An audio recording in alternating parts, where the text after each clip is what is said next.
Grade 8 का unit 11 हम आज स्टार्ट कर रहे हैं एक्सरसाइज 11.1 ट्रिग्नोमेट्री।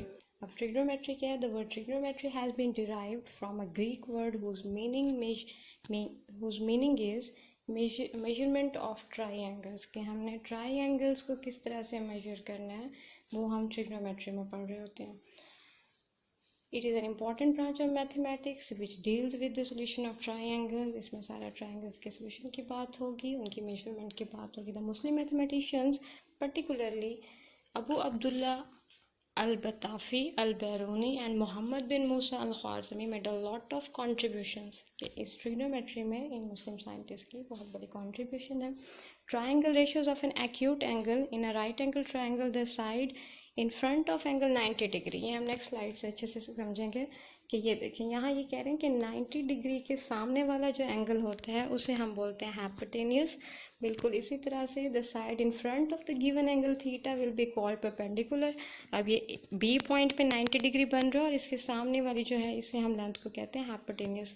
ए पॉइंट पे एंगल थीटा और थीटे के उन्होंने क्या कहा है कि एंगल जो गिवन है उसके सामने वाली जो लाइन होगी उसको हम कहेंगे परपेंडिकुलर, और जिस लाइन पे ये दोनों एंगल लाई कर रहे होंगे उसे हम बेस कहेंगे।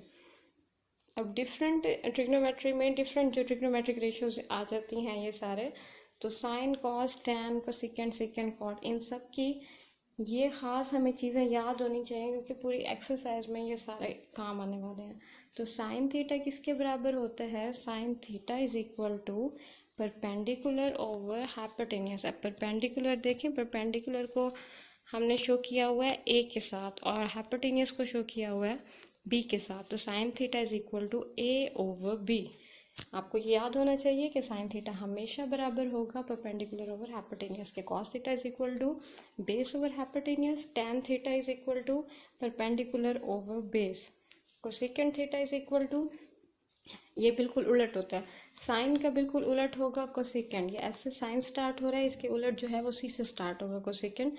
कॉस का हमेशा उलट होगा, मतलब अगर साइन है परपेंडिकुलर ओवर हाइपोटेन्यूस तो कोसेकेंट क्या होगा? हाइपोटेन्यूस ओवर परपेंडिकुलर, रेसिप्रोकल ले लेंगे उसका।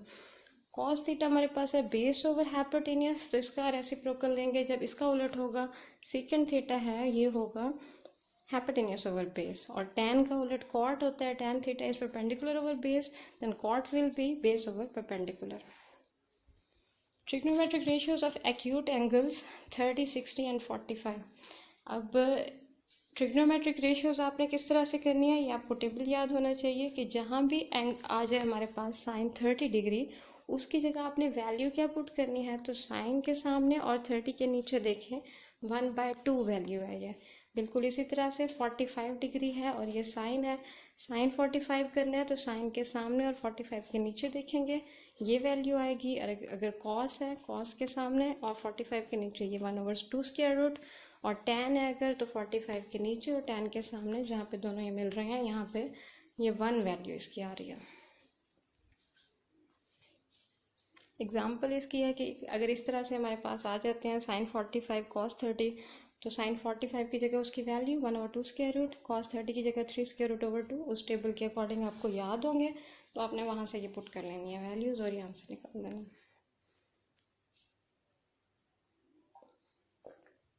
Exercise 11.1 for each of the following right angle triangle. अब हमारे पास एक ट्राइंगल गिवन है और उसमें बहुत सारे ये वैल्यूज दी हुई हैं जो हमने ये फाइंड करनी है। तो इसको हमने किस तरह से फाइंड करना है? अब साइन थीटा हम पढ़ के आए हुए हैं। साइन थीटा हमारे पास है ये जी बी सी हमारे पास परपेंडिकुलर है ओवर ए सी हमारे पास हाइपोटेन्यूस है, तो परपेंडिकुलर ओवर हाइपोटेन्यूस हो गया। और यहाँ पे अब अगर आ जाती है ये तो हमने सिंपली जैसे पीछे आपको बताया वैसे कर लोगे थीटे वाले फाइंड। जब आएगी फाई की बात, साइन फाई, तो इधर फाई एंगल ले रहे हैं हम, तो फाई के अकॉर्डिंग देखेंगे कि फाई के जो सामने होगा अब वो बन जाएगा परपेंडिकुलर, हाइपोटेन्यूस तो वही 90 के सामने वाला सेम रहेगा।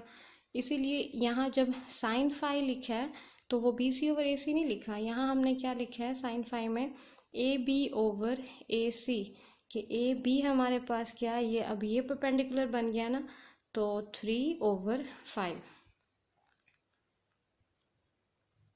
Question number 2 is find the trigonometric ratios of the angle ABC given. Angle A अगर आपने फाइंड करना है तो हमें पता है कि साइन की हम लिखते होते हैं कि क्या बी सी परपेंडिकुलर ओवर ए सी हाइपोटेनियस। वही हमने सेम वही तरीका, उधर हम वैल्यूज पुट कर रहे थे उनकी, और यहाँ पे जस्ट उस लाइन की लेंथ लिख देनी है और वहीं पे ये क्वेश्चन सिंप्लीफाई हो जाएगा। Question number 3 is in a right angle triangle, measure of angle B is equal to 90 degree, measure of angle C is equal to 60 degree and sine measure of angle C is equal to C over B। दो angles दिए हुए हैं और measure of angle C बता दिया है कि यहाँ पे सी ओवर बी बन रहा है, मतलब जहाँ जहाँ पे सी और बी की वैल्यू होगी वो हम वही पुट कर देंगे, लेकिन जब ए की वैल्यू आएगी तो ये हम बेस की मदद से ये फार्मूले से फाइंड कर रहे हैं कि base is equal to hypotenuse square minus perpendicular square whole square root. अब हाइपोटेनियस की जगह हमने बी पुट कर दिया, B square minus C square square root, तो बेस की जगह हमने ए लिखा, A is equal to B square minus C square square root. जो जो भी हमारे पास साइन कॉस टैन बनेगा वहाँ पे बेस की जगह जहाँ जहाँ बेस आएगी ये लिखेंगे हम, B square minus C square square root, और बाकी जो हाइपोटेनियस होगा परपेंडिकुलर उनकी जगह बी और सी सिंपली लिखेंगे। जैसे ये हमारे पास B C over A B है तो बी सी बेस बन रही है, वहाँ हमने लिख दिया कि value B square minus C square square root, और ए बी की जगह हमने लिख दिया सी। बिल्कुल इसी तरह से यहाँ पे आपने वैल्यूज पुट करते जाना। Question number 4 is find the values of the following 2 sin 60 degree cos 60 degree. अब sin 60 डिग्री हम वही टेबल से वैल्यू लिख रहे हैं 3 स्क्वायर रूट ओवर 2, और cos 60 हम लिख रहे हैं 1/2 इसकी वैल्यू, तो 2 से यू 2 कैंसिल, 3 स्क्वायर रूट 1 से 3 स्क्वायर रूट ओवर 2, तो ये आंसर आ गया बिल्कुल नीचे। इसी तरह से sin 45 की जगह वैल्यू पुट की 1/2 स्क्वायर रूट, और cos 45 की जगह भी 1/2 स्क्वायर रूट हमने लिखी, और ये हमारे पास 2 + 2 4 4/2 स्क्वायर रूट एलसीएम लेके आ गया। थैंक यू वेरी मच, अल्लाह हाफिज़।